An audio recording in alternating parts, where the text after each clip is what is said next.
What's good, y'all? I'm Dadson, and I'm a musician, beat maker, producer, and a content creator. Got a Twitch channel where you can catch me live basically all week long and watch me make some music and perform beats live for you.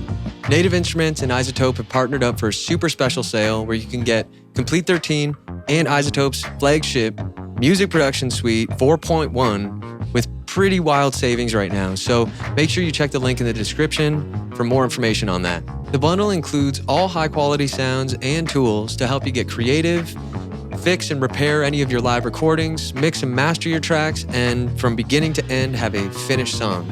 If you've ever seen me make music, you've seen me use these sounds and these tools throughout the entire process. And if you need more sounds, you can always upgrade your bundle from Complete 13 to Complete 13 Ultimate or whatever suits your needs. Just make sure you hit that link in the description for more information on that. The good people over at Native Instruments and iZotope have asked me to showcase how I usually create my songs. So that's exactly what we're gonna do today. So I'm gonna make a track using sounds from Complete 13. If you know my process, I'll mix as I go, but today I have a very rare opportunity to leave the track as raw as possible and send it over to one of the experts at iZotope. So that's exactly what I'm gonna be doing. I'm gonna take my stems after I've finished the song as far as I can get it sonically and send it over to Jeff at iZotope and let him work his magic. So today, I'm gonna make a song using various instruments from the Complete 13 bundle and some real acoustic instruments like a baritone ukulele, some percussion that's behind me, a conga, bongos, get creative with that a little bit.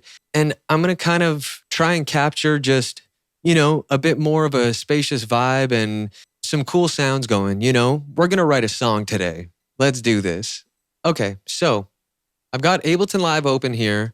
And as you can tell, I've got kind of a template session going with a bunch of my favorite sounds that I like to use in sessions.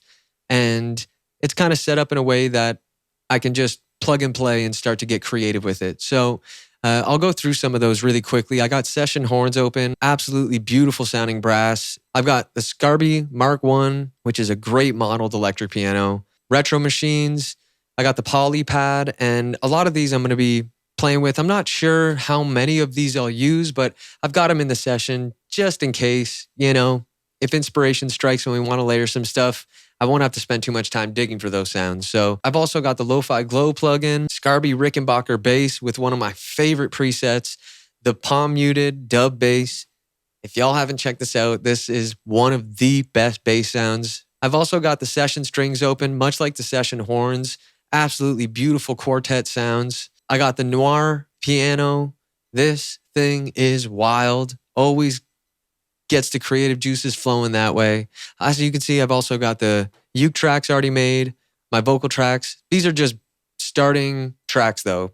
This is going to change as the song progresses and as I start working through it a little bit more. So let's start getting creative. I was kind of working through a bit of a chord progression and kind of messing around with some sounds earlier. So let's get started. I'm thinking of probably starting with some percussion just to lay down a bit of a percussive groove to play over instead of just listening to the monotonous metronome as producers and musicians have become so accustomed to. So let's go over to my percussion track. I am going to grab the conga first here.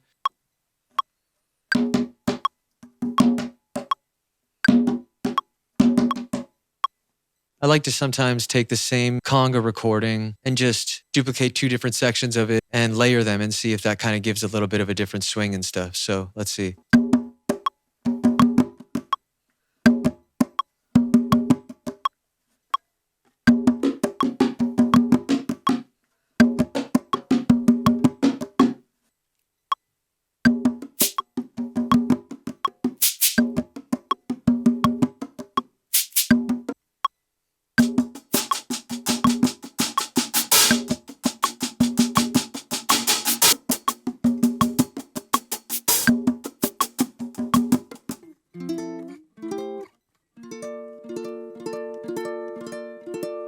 Okay, let's try that.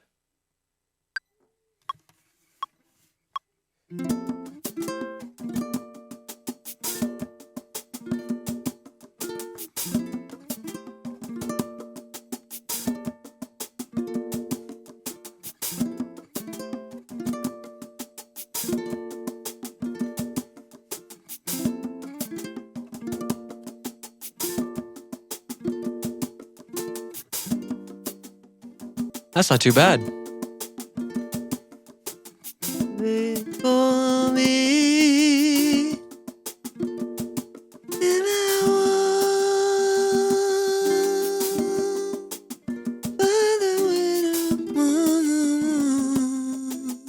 Like I mentioned, I'm trying to leave this as raw as possible so I can leave space for Jeff to work his magic at iZotope with their plugins and see what we come up with together this way tonally. I think this could be really cool. So the only thing I might do is use Guitar Rig to potentially give the uke a bit more of like a sound in this way. So let's start with that real quick and then move into layering some vocals and getting into the production bits. So let's go like this.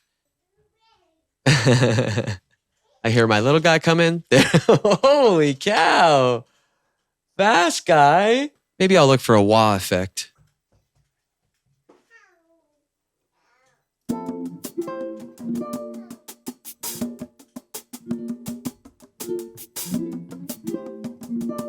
Ooh, wow, that sounds cool. Damn, that sounds cool.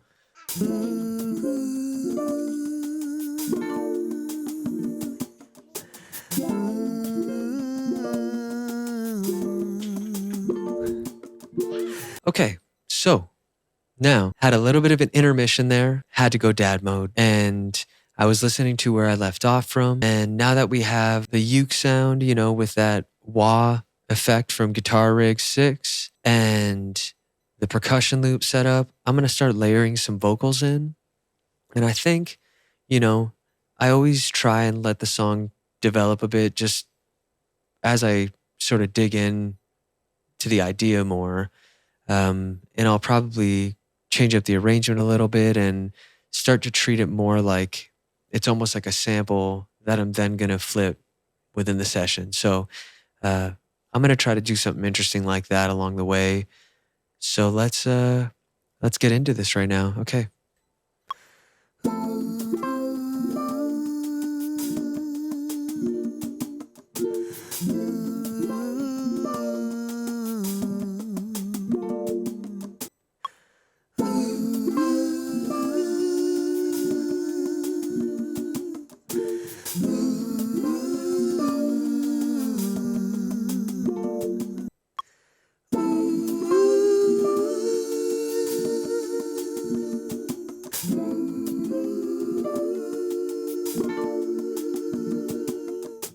Okay, great. So I did a quick blanket tune on my vocals here just to make sure they're mostly tuned.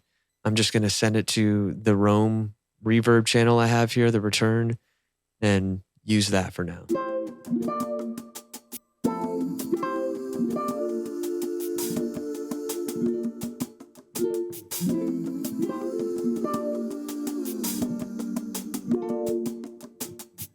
Okay, I'm going to pull up my lyrics here. I don't know why I was writing about Mother Earth, but that's where my brain went when I started singing the melody and I start to fill in the words a little bit, and it just became something that, you know, and sometimes, you know, I write it out and then it still ends up changing into something that it wasn't before. So let's just try it out. We've taken too long to give it back to Mother Earth. Space has been calling you. Don't wait too long. We don't got no time to lose. Don't wait too long. We don't got no time to lose. Don't wait too long. We don't got no time to lose. I like to separate things in groups if I'm doing blocks for recording like this. As you can see on my screen where I have the intro harmonies and then the main vocals on one and then another batch of background harmonies at the end there. And it kind of lets me see what what we have so far in the track. So I'm going to bring these all the way up to the top now and start to add a few things here. I'm not using the machine much right now, so this is mostly due to just the fact that anytime I'm working on a sample or a song and I'm starting with some real instrumentation and vocals and stuff like that, I find it easier to just, track everything in, and I usually get more use out of the keyboard in this process. And it's different if I start to flip the sample and do something that way, and it would warrant me using the machine more. But in this case right now, we're just sticking to the organic instruments we recorded and moving over to the keyboard. So shouts out to the machine. Y'all know I love this thing.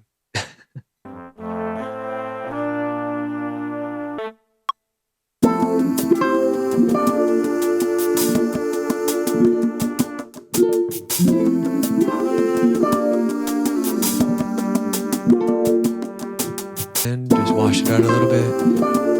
I got it on warm section right now, but maybe we'll try mellow horns. Let's see.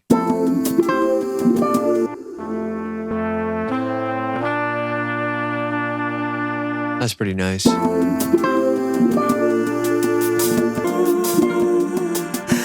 don't got no time to lose,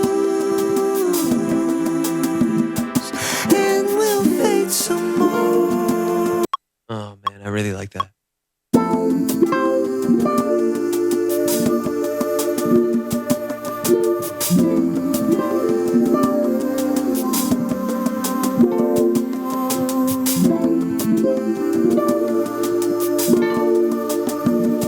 Let's go to the chorus here. Retro Machines, Polypad 1. I like to use this one not only for pads, but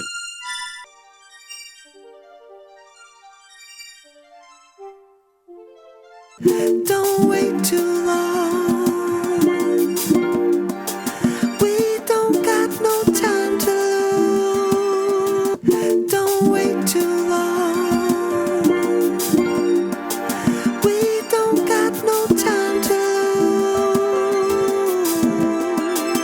lose, and we'll fade some more. On the Scarby, let's throw Replica on there.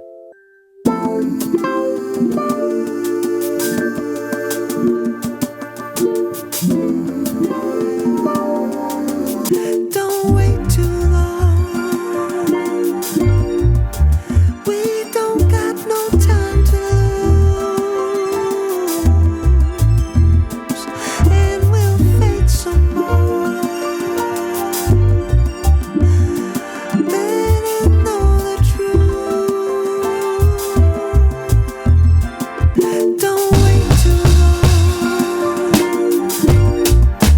We don't got no time to lose. Okay, dope. So it's the next day now, and I took a break from the track, went into dad mode, and now I'm back to it, taking a fresh listen through. I can already tell there's some edits I want to make, and just to make sure that I'm happy with all the sections before we send it off to Jeff. So let's go through some of these sections and edit a few parts of the uke and maybe add in a few more textural layers and just see where we're at with it. So without further ado, let's get into this. I think we're going to stick with the Drum Lab kit. We aren't going to go down the expansion lane. Let's stick with this and just kind of play around with that sound a little bit more.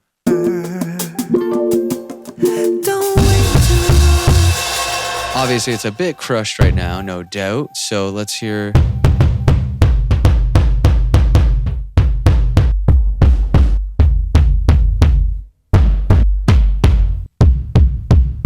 That's not too bad. Transients are nice. We're able to kind of cut some of that tail off if we want, or add more in to allow it to kind of be more roomy in that way without actually adding room. You know what I mean? So maybe I'm just going to do a new take to it. Don't wait too long. We don't got no time to lose, and we'll fade some more.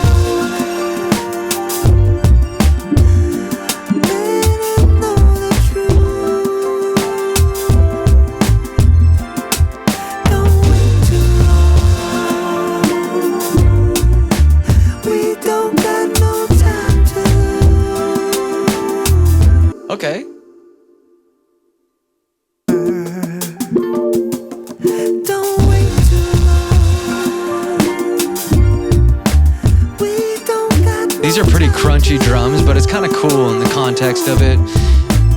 And like I said, I mean, this is a challenge for me to not go in and mix it as we go, but I'm so excited to see what Jeff can do with this track, because I feel like there's a lot of space for mixing in this, you know, and a lot of areas that definitely need some tonal cleaning up and things like that. So I'm really, really looking forward to that, man. I'm excited. Let's start taking out some of the elements at the beginning to craft a bit more of an intro. So what I'm going to do is actually just take everything in my session right now and just drag it over 4 bars so that I can kind of do like a bit of an intro section. Maybe we could do something neat with these vocals here for transition. We'll extend it to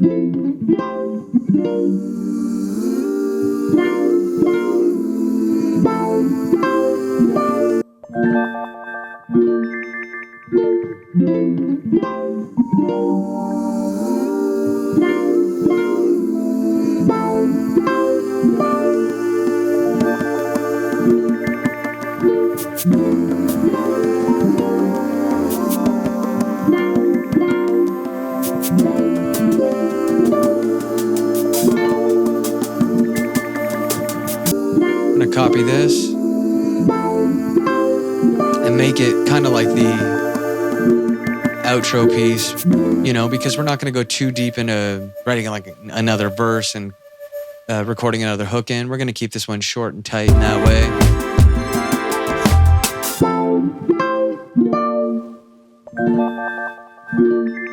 And we could just automate a fade out.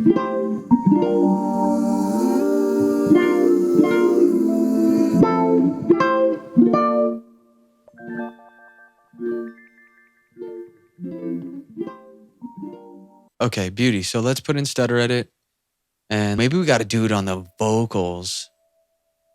That's what we got to do. BG Vox, let's try it.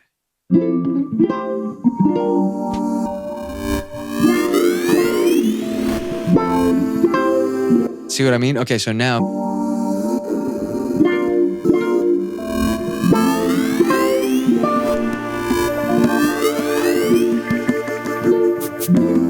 Oof. Okay, let's play with hybrid keys.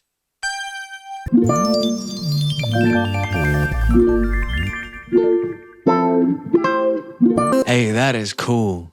That is cool, man. I feel like this is a great place to stop.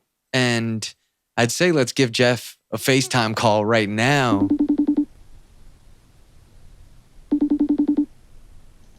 Hey. What's up, bro? How are you? I'm good. It's nice to hear from you again. I don't know what is going to come out of this. This is such an experiment for me, but I think it's going to be new and different. So, dude, it's the same for me, man. It's a definite change up from my normal practice, you know? Like, I had to hold myself back so many times. Honestly, like, the end result was interesting because I was like, it doesn't sound nearly as bad as I thought it was gonna, especially the native plugins. Like, those instruments, they're already mixed in a way. It's mostly just for those like raw audio tracks and the percussion and stuff that I'll usually, you know, just do the simple EQing and compression and stuff. But I'm like, man, that was a weird process to not do that. I'm really excited to see how it turns out. You know, I sent you a reference mix today of Childish Gambino, Redbone. Listening to Redbone this morning, I was like, oh man, I'm like, this is a cool reference mix because it has such a, you know, simple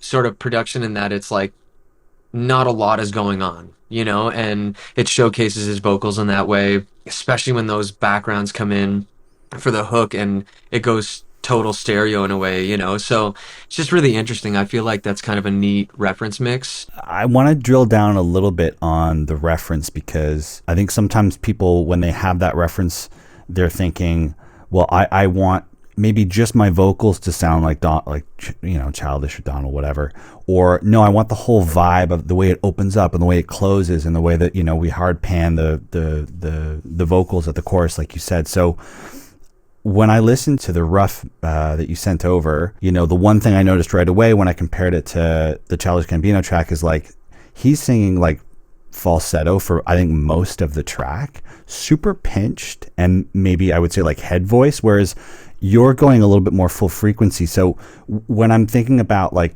making yours sound like his, are you going for like I want an overall vibe of that song, or like no, I want my vocals to have kind of pinched chorusy and maybe like a little high passed, or what should I be thinking about when I'm digging in?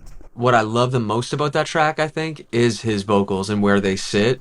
I do understand that with the falsetto, it doesn't really make sense because of going from head voice to sort of chest singing, and that it can't live in the same frequency space. So maybe it's just more the overall vibe of his vocal tone, and that like the vocal really sticks out. The drums I mentioned because they're super fat and almost that like not disco is not the right word, but like it's like overloaded disco or something. The drums are so fat. I am open to leaving a lot of those creative decisions up to you, because I kind of like recorded the song with that intention of like I'm gonna go as dry as possible with everything so that it gives you the space to kind of get creative still with it, so that you don't feel too limited to say like, okay, well, it has to be chorus or something. If you feel something else, dude, I am all ears for it, man. I appreciate that. I know it's tough as an artist to kind of put your name on something that you don't feel is like finished. So that was part of the experiment. So I can imagine the kind of like, you know, making it sound good, but also like being proud of it, knowing that it's going to get pushed to the finish line, but also knowing that you yourself could probably take it to the finish line. But like, hey, this is we're just having fun here. I'm going to give it to Jeff. So what was sent over sounds really great.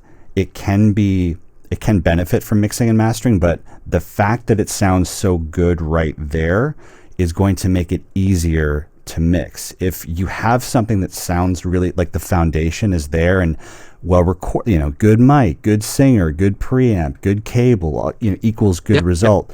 You multiply that across all aspects of the production, you're setting yourself up for success, even if we don't have a ton of time-based effects and processing and EQ and compression.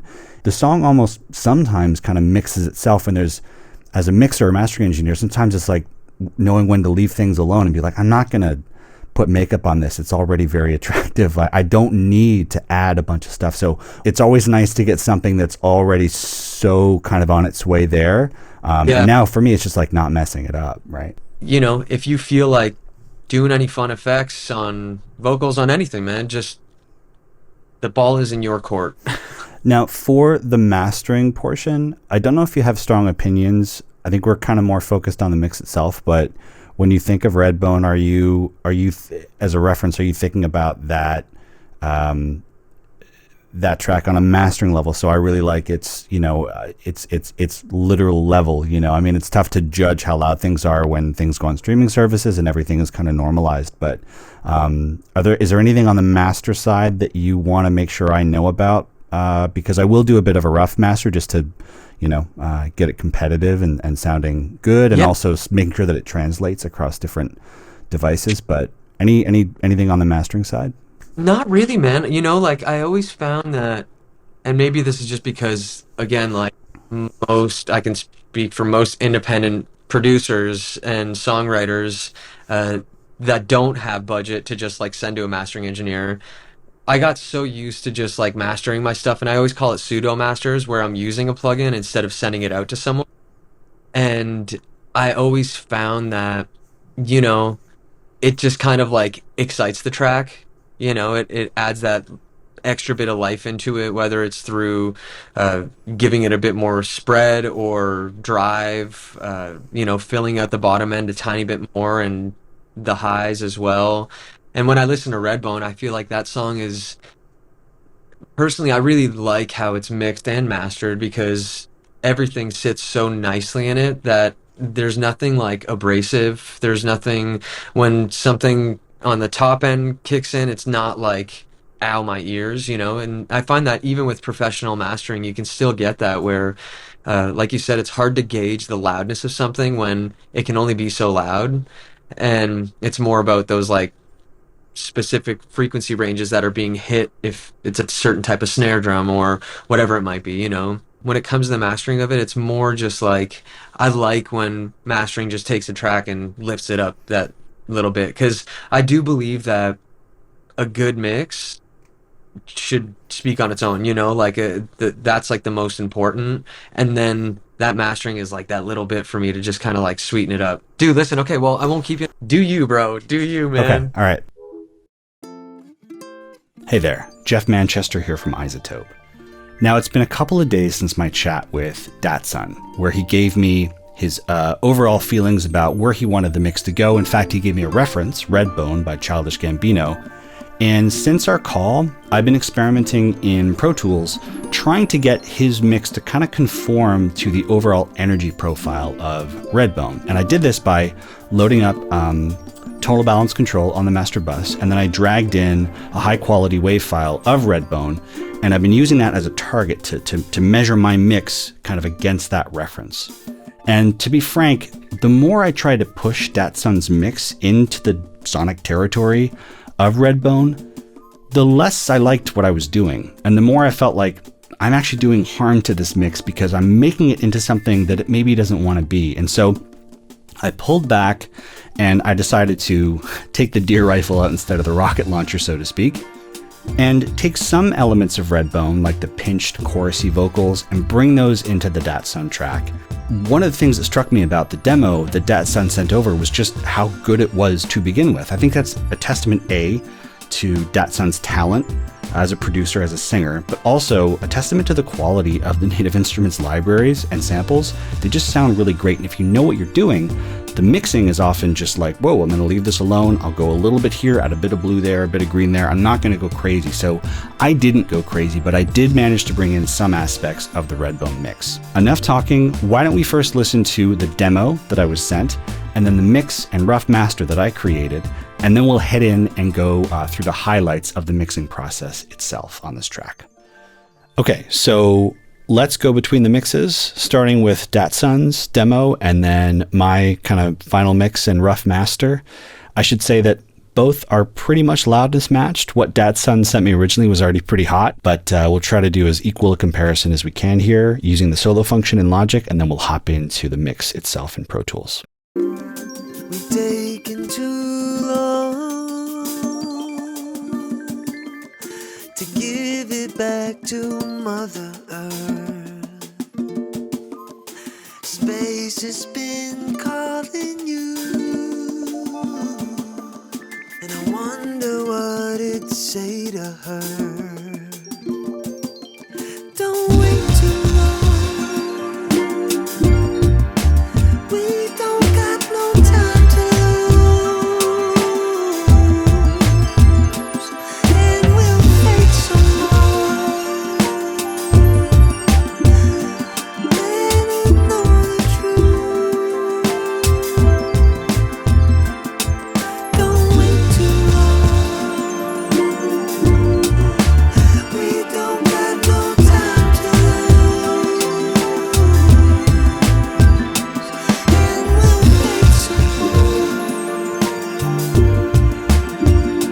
Let it know the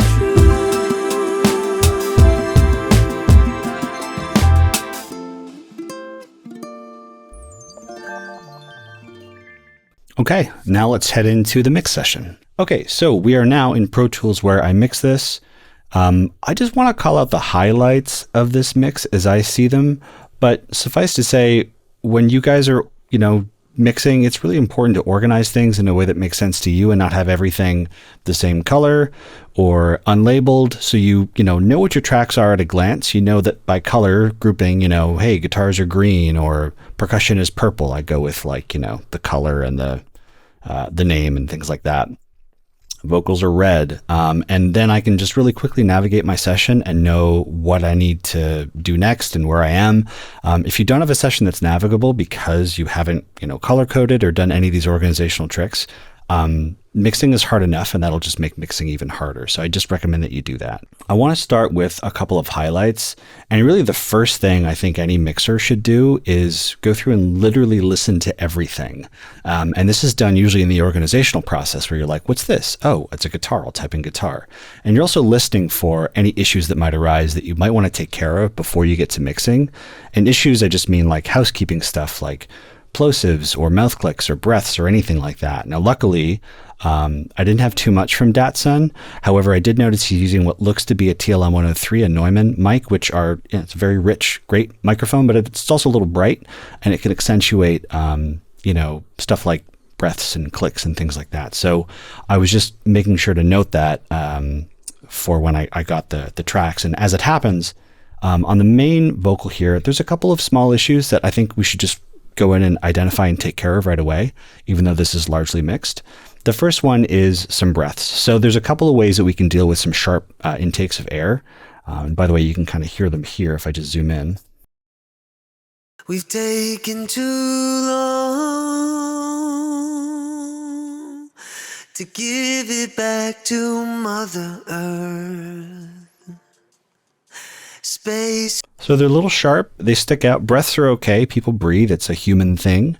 But we can control them a little bit so that they're not so pronounced and don't kind of hit the ear. And the same thing, there's a couple of little mouth clicks here, which are, again, natural, normal. Everyone has them. But when we employ dynamics processing, compressors, limiters, all that stuff, even saturation, anything that brings the body of the audio up in the processing domain, that stuff, the clicks, the breath, that all comes up too. So we have to kind of take care of that stuff. So here's a couple of little clicks at the beginning of this passage here. Don't wait too. So he was kind of like, the tongue was going down the mouth and you could just hear a little bit of a click there. So again, very nitpicky, but removing the problems just makes for a much more polished and professional mix. There's a couple ways we could tackle this with RX9 standard. I could have a plugin on the track that is there, zero latency. What I prefer to do, however, is take the audio and go into the standalone editor because I get a much better view of the audio. I can see it a little better and take care of problems. So to ferry the audio out of RX from Pro Tools, there's a little tool in Audio Suite called RX Connect. I'll just go down and find my copy of RX9, which is, I think, over here. Yeah, I'll go to RX9 Connect. And now it's going to say, do you want to repair or just reference the audio? I want to repair it. I'll make sure that's clicked, and then I'll just press send. And then I will find myself over in RX in just a moment, where I have the audio. So for those new to RX, super quick here, we have the waveform display. I think we're all used to that, but we also have a spectrogram view, which displays the audio in a different way, but a way that allows us to see what's really there. And if we can see it in RX, we can remove it. It's a bit like a photo editor for your audio. So I was talking about those breaths. I'm in RX all the time. I know where they are. There's one right here. So have a listen. To give There's another one right here. space has been. And if I move over, I can just scroll 2 fingers on my trackpad to go left and right. The mouth clicks are right around here.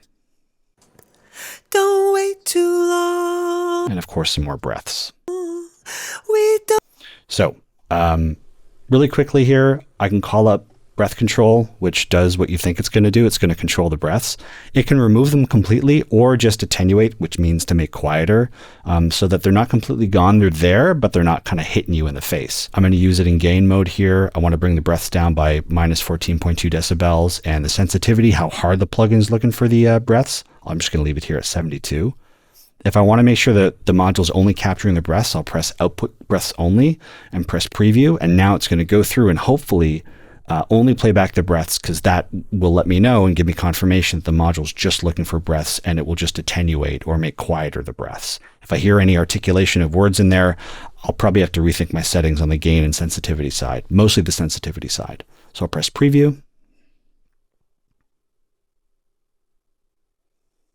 Hopefully here comes a breath. Cool, there's one. Here comes another one. Cool. So I'll just make a selection here and then press render. And it's gone through. As you can see, it hasn't removed them, okay? It's just made them a little quieter. So here's after. to give it, And here's before. to give it. Okay, and it's gone and done that across this entire audio file. Now the next thing I want to do is just take care of these mouth clicks, and that's as easy as just highlighting them, going to mouth declick, and then let's just see what a default pass gets us. Don't wait too long. Here's before. So it's just that little. In fact, let's do output clicks only so you can hear the clicks here and just the clicks. Again, this is a great way for us to know if the module is only going to collect and then ultimately remove the clicks. Awesome. So we just heard that separation of the mouth there. Sorry, Datsun, if you're watching. But I'll just go like this, okay?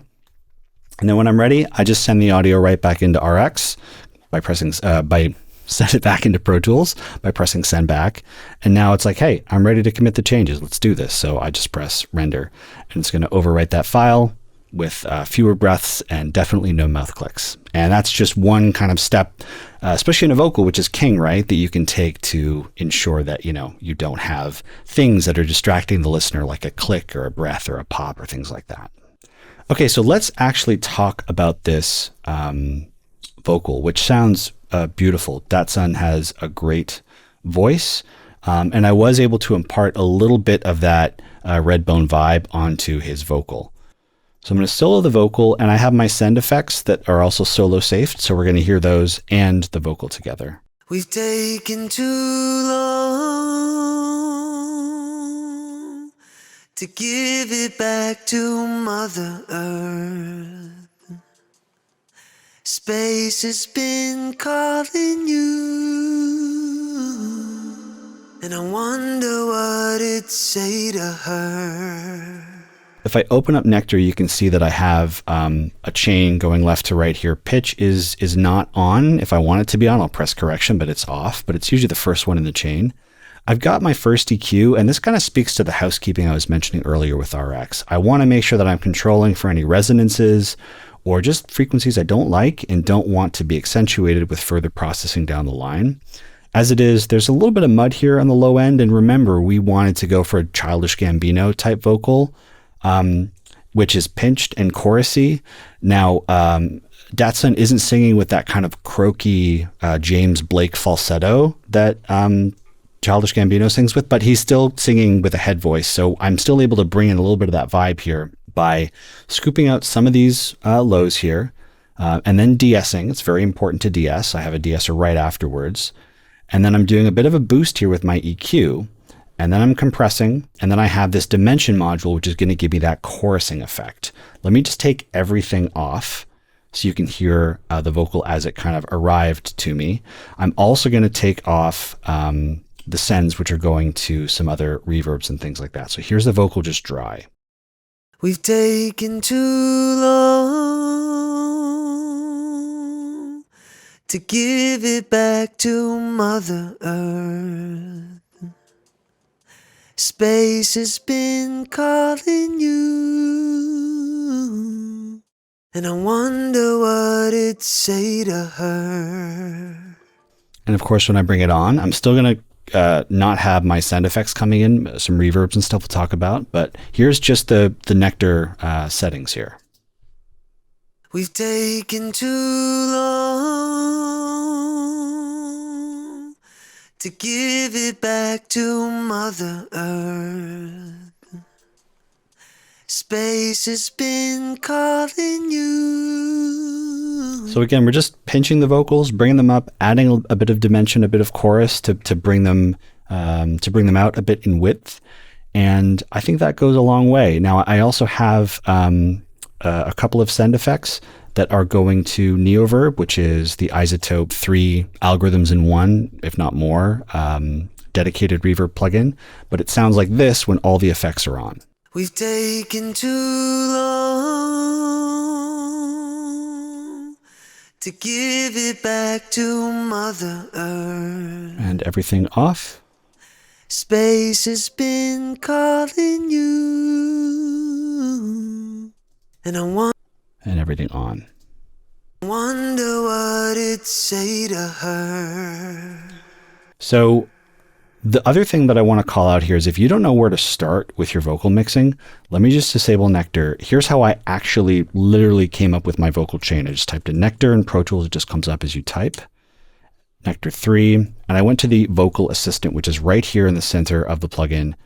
I clicked on that, and then you get to this menu, which is like, what do you want to do? You want to unmask, which we're not going to do in this case. I want to, I want a bit of a head start, if you will, with the processing. So what it says here is I'll listen to your audio and create a custom preset to fit the vocal in the mix. I'll click this, press next, and then I'll go for a couple of vibes that I want. So do I want a vintage vibe, a modern vibe, or am I mixing dialogue like a podcast or YouTube video? Nectar is great for any kind of vocal, spoken or sung. And what's the intensity? How hard do we want to push the processing and ballistics of Nectar to conform to one of these vibes here? In my case, I want modern, and let's go for moderate intensity. These are literally the settings that I chose earlier. I'll press next, and now it's going to ask me to like send it some audio. It needs to train and listen, and then it's going to do some work to get us over the hump of the first stages of mixing a vocal, which can be kind of daunting and complicated if you're just beginning. So I'll press next, play some audio. We've taken too long to give it back to Mother Earth. To give it back to Mother Earth. Awesome. So it's told us what it's done, and it did it as it was doing what it was doing. And now I can press accept, and I can see that I have a number of just get you started parameter changes here in Nectar, starting with an EQ, that housekeeping EQ that I was talking about earlier. It's going to look for resonances and dip at the appropriate places where there might be a sour or harsh frequency. It automatically sets up a de-esser to get rid of S's. It sets up another EQ after the housekeeping is done with the EQ1 and de-esser to boost and kind of brighten the audio, and then it sets a compressor for you, and it will leave you with a reverb as well. And if we go and look at my other Nectar, we have an EQ, we have de-esser. This is one that actually went on the track. Look at the order of these modules, the same as the last one that I showed you with the Assistant. I started with an EQ, I cut where it told me to cut, I then had a de-esser, I then brightened with EQ2, a compressor, and I ditched the reverb, because we'll talk about Neoverb in a moment, but Nectar has one built in. I ditched it and went instead for the Dimension plugin, which is our chorus kind of chorus flanging and phasing effect tool.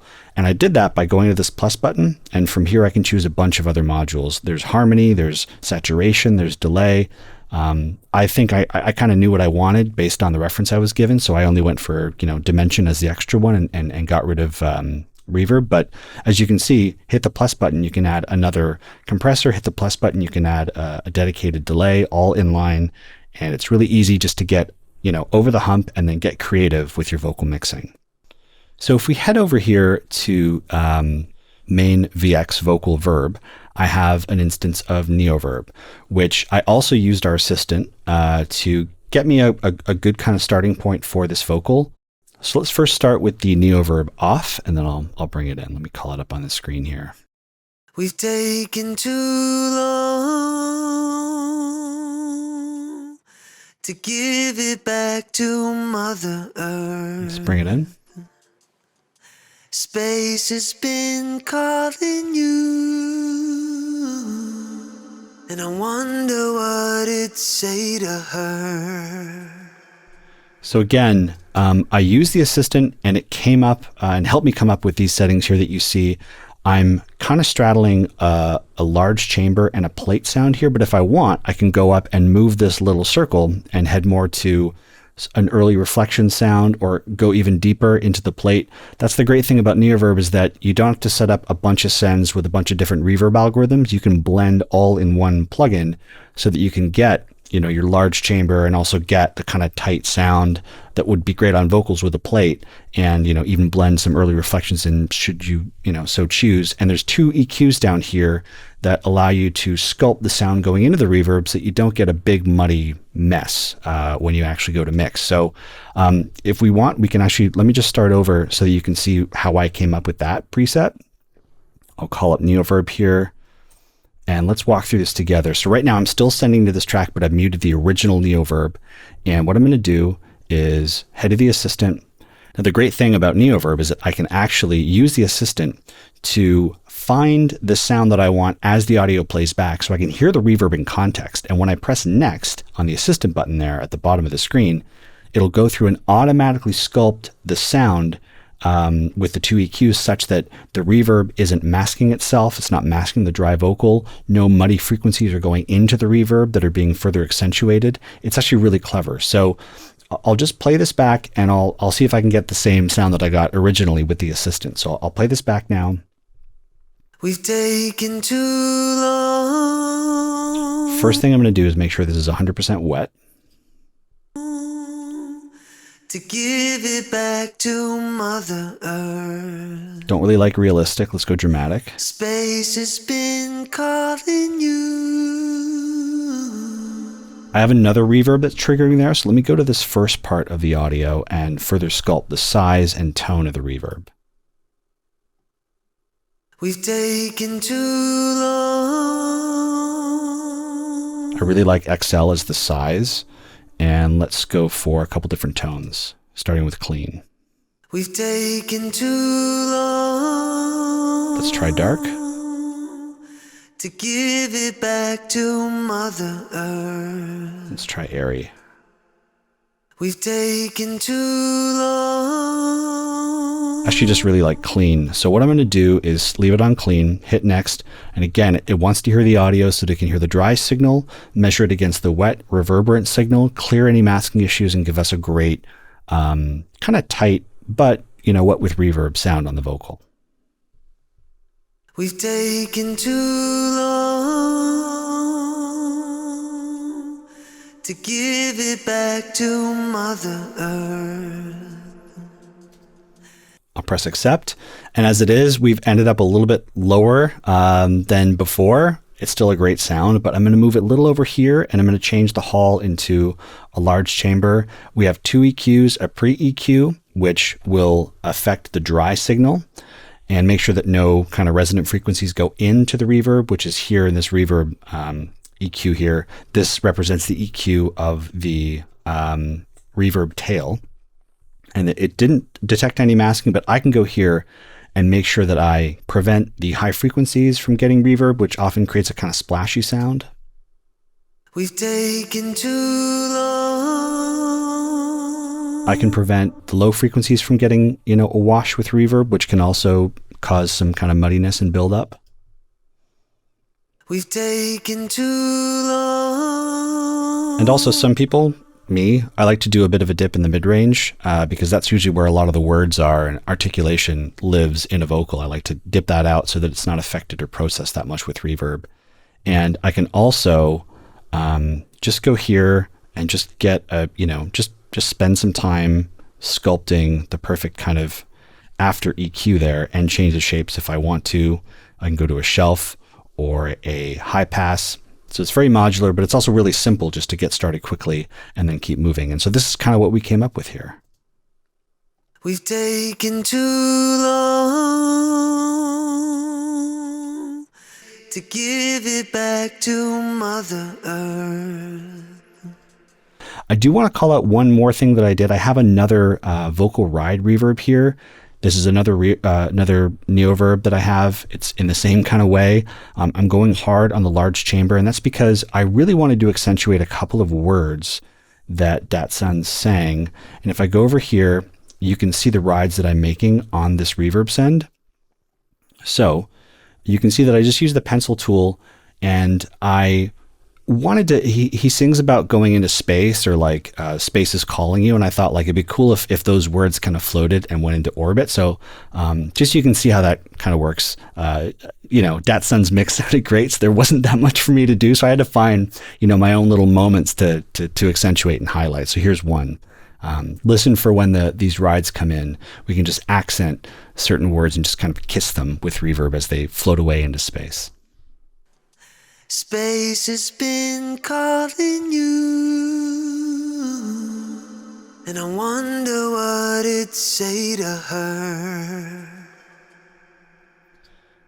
So just little things like that. This is what separates, the average mix from something that really kind of makes people want to go back and listen again is spotlighting these small moments and treating them with a delicate amount of processing just to keep the ear engaged and the listener engaged. It wasn't hard because this mix already had so many great things floating around in space. And that was kind of the theme that I went with for this mix, is like everything's kind of rotating, a planet, everything's kind of in orbit floating around. So I tried to play with as much contrast as I could dynamically. Some things are wet with reverb, others are dry, just to make some separation and give some symmetry between things that are bright, things that are dark, things that are wet, things that are dry with time-based effects. That was the kind of theme that I went for here.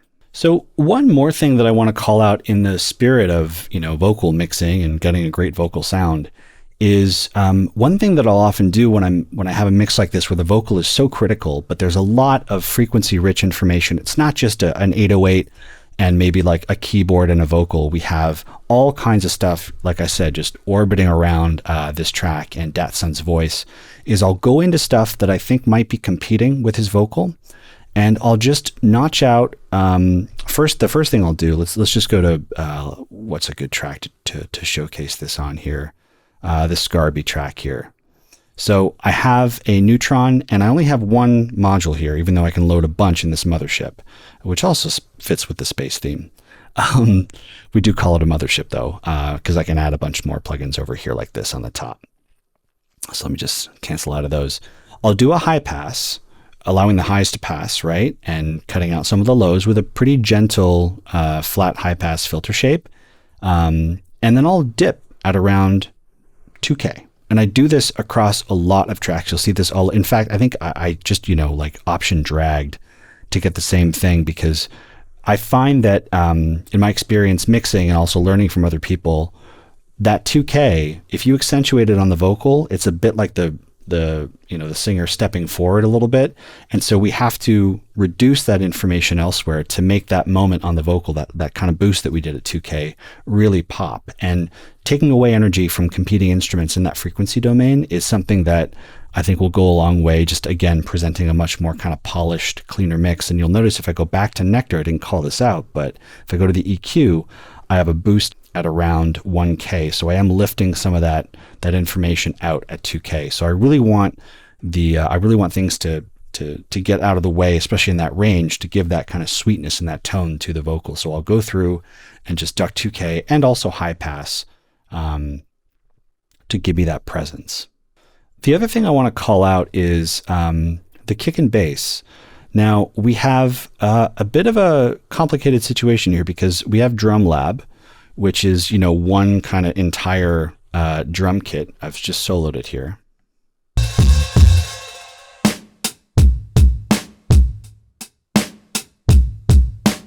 And I've got the bass.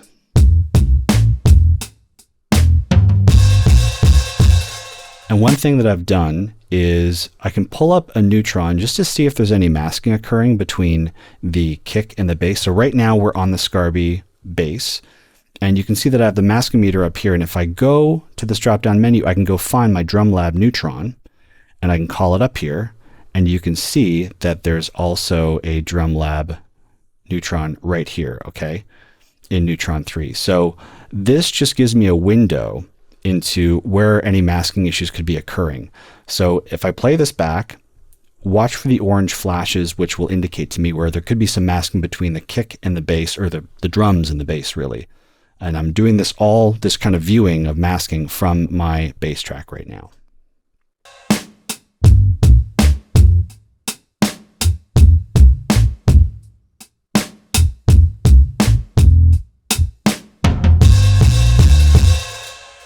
So right now we're getting some indication that we have some masking happening here, which looks to be at the fundamental frequency of the bass and perhaps the kick.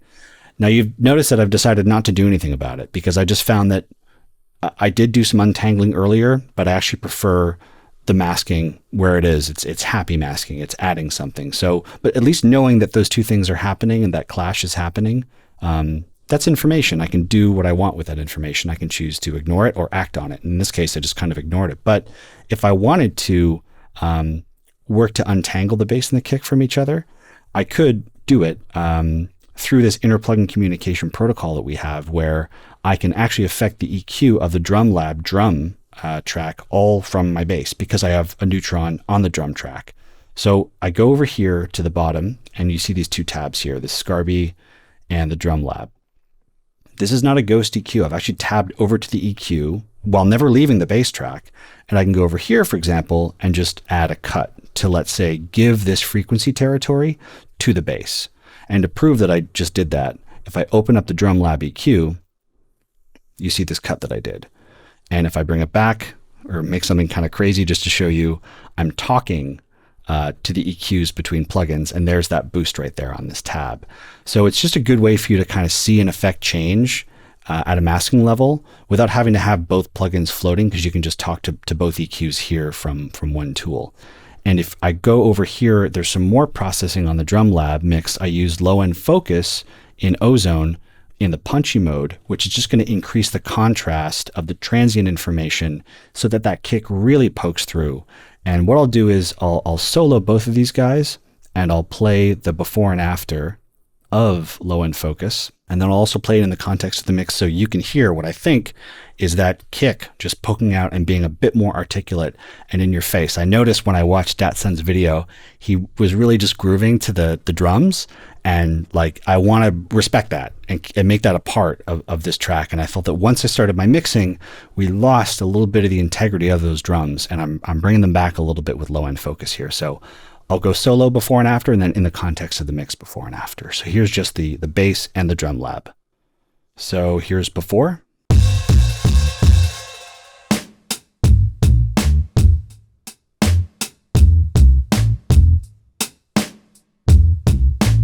Here's after.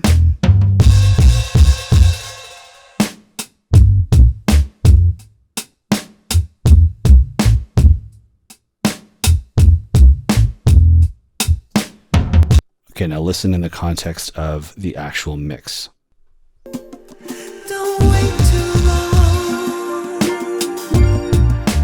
We don't got no time to lose, and we'll fake some more. Let it know the truth. Don't wait too long. We don't got no time to lose. To me, it just helps to poke out and kind of and say, hi, I'm here, I'm the kick, I'm doing my job over here, and just allows it to kind of step forward. Now, one of the last stops on this mixing tour is a tool I want to call out, which is tonal balance control. So you'll see, this is the one that I mentioned at the top of the video where I had Redbone. In fact, if you go here, we can see that we had the Redbone track that I loaded up. It can just be dragged in, and then a custom curve will be created, and it'll show you the overall frequency distribution of the reference track. You can actually bring in one track here or a whole folder of songs that you love that you want to create a composite curve from, and tonal balance will give you the spread, these little kind of green or blue, depending on your monitor boxes, where the energy regions, the healthy energy regions for you to be in are, and then you can kind of mix and make sure that the white line kind of resides somewhere within the bounds of the box for low, low, mid, high, mid, and high. So I actually went for bass heavy because I just found it was better.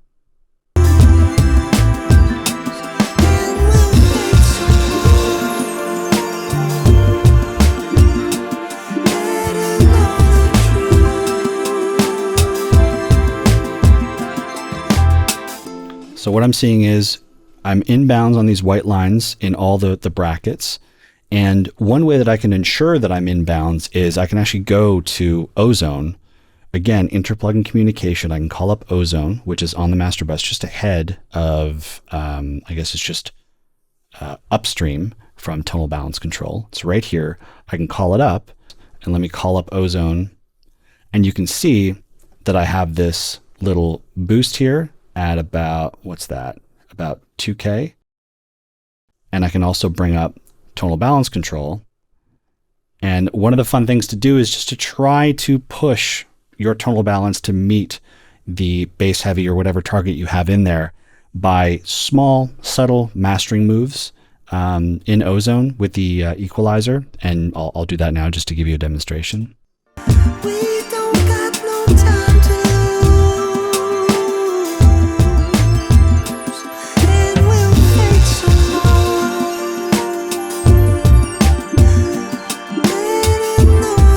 So if I determined that my low end was a bit too aggressive and tonal balance control was telling me that, like, hey, this little line, your low end from 0 to 250 hertz is, it's going south. You need to juice it up a little bit more.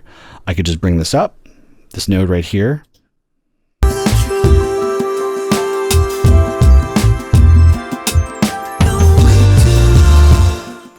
And as you can see, it's going a little north here of the bound, but just to show you, I'll bring it back down. And now it'll kind of settle and head back, hopefully to the middle.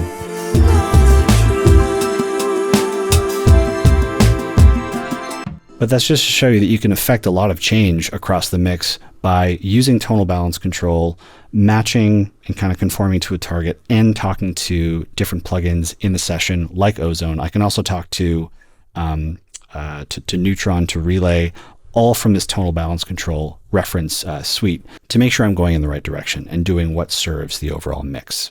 Now, finally, I do have Ozone Advanced here, and this is a very basic, simple chain of EQ. Dynamics are off. That's the multiband compressor in Ozone. I have a dynamic EQ that's pulling frequencies that might be, we might not want to elevate with the limiter maximizer right here. A very, very simple chain. And I came up with this chain, again, using the assistant. I went to Master Assistant. We're met with another kind of questionnaire. What modules do we want to use? What's the tone that we're after? What's the loudness that we're after? What's the destination? And I went with pretty much what you see here, which is modern. I went for an intensity of medium. This mix was already very hot coming from Datsun. And I went for a destination of streaming. And by choosing streaming, it's going to affect a couple of the parameters in the maximizer to make sure that we, don't have any overages once we go to a streaming platform. And I came up with this. I did a couple of tweaks, and then that was it. So that's just a very quick overview of how I came up with the kind of rough mastered sound for this track using the assistant. Again, what came from Datsun was really loud, so I didn't have to do very much. It was more just controlling and making sure that we didn't, peak or anything like that. Okay, that does it. Thank you so much for watching. Thanks for being here. Please subscribe to either iZotope's or Native Instruments YouTube channel, where you can get more free producing, repair, mixing, and mastering content. And I will see you in the next one.